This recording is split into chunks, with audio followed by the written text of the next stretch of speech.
How would I define faith? Just having a belief in something better or something there that you can't quite explain, but you just know it's there. I guess just to believe that there's something else out there and somebody else helping us out. I think faith is something that people believe in, something that can guide or help people. Faith is a belief in something that others don't necessarily share with you. It's something that's private and individual. It's not for everybody, I suppose, but hopefully it's there for some people. Faith is trust, and it's trust, it's belief, loyalty. It's trusting or believing in something that's positive and constructive.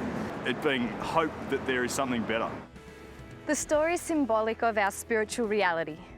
Our fruitless attempts to save ourselves spiritually are like holding onto some driftwood with nowhere to go. We might be able to swim around for a bit, but even then, we're not getting anywhere. And eventually we will drown. Our rescuer is Jesus, and his hand is extended. All we have to do is trust in him and him alone, and grab on. That involves letting go of our driftwood, which represents the things that we're currently trusting in. That might be our good efforts, or going to church, or trusting in anything that isn't Jesus. And it involves trusting in him alone for eternal life. Jesus says in the book of John, "I am the way, the truth and the life. No one comes to the Father except through me." You see, Jesus is the only way.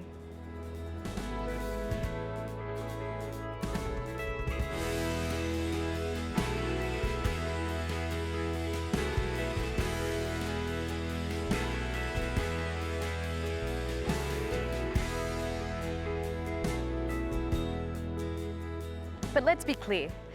Trusting in Jesus isn't just about an intellectual understanding or head belief. Knowing about God is not the same as knowing God. And trusting in Jesus isn't just a temporary thing, like when you find yourself in a tough situation and beg God to help you out, only to forget about him the next day. No, real faith consists of 3 parts: knowledge, agreement, and trust. First, it's about your friend knowing what Jesus has done for them. Secondly, it's about them agreeing that Jesus is the way, truth, and life. And finally, it's about trusting in him and him alone for life to the full. Sometimes it's hard to break the truth to people, but the truth is that trusting in Jesus alone will lead to life to the full now and forever. When the time is right, we need to ask our friend the question, what's it going to be? Life to the full with Jesus, or a hopeless attempt to save yourself? Not only is trusting in ourselves completely futile, it's also completely unnecessary. We know that because Jesus said, "For God so loved the world that he gave his one and only Son, that whoever believes in him shall not perish, but have eternal life."